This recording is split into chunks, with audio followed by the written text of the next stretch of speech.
Assalomu alaykum. 26 mart kuni chegaraga yaqin Toshkent shahri chegaraga yaqin aptekalardan biridan shuni sotib oldim. Kerak edi. Endi buni qaranglar.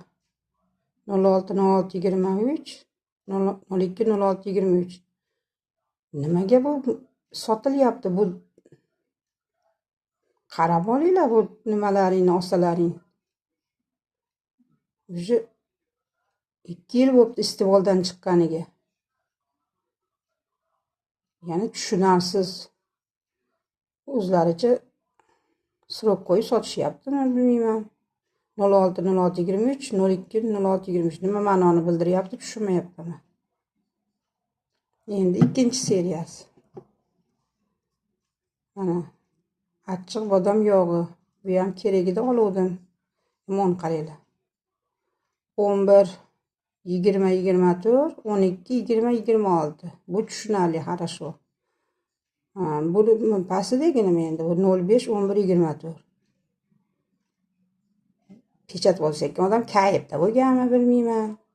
Tushunmadim.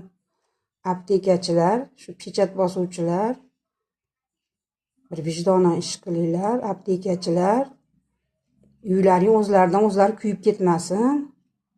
Sotmanglar bu yaroqsiz narsalarni. Bolalarga ishlatilsa nima qilinadi? Bilmasdan qariyalar ichib qo'ysa nima bo'ladi? Meni ko'zim ko'ribman. Nimasida shu korobkasi hech nima yo'q mana. Telefon nomerlarigacha bor mana.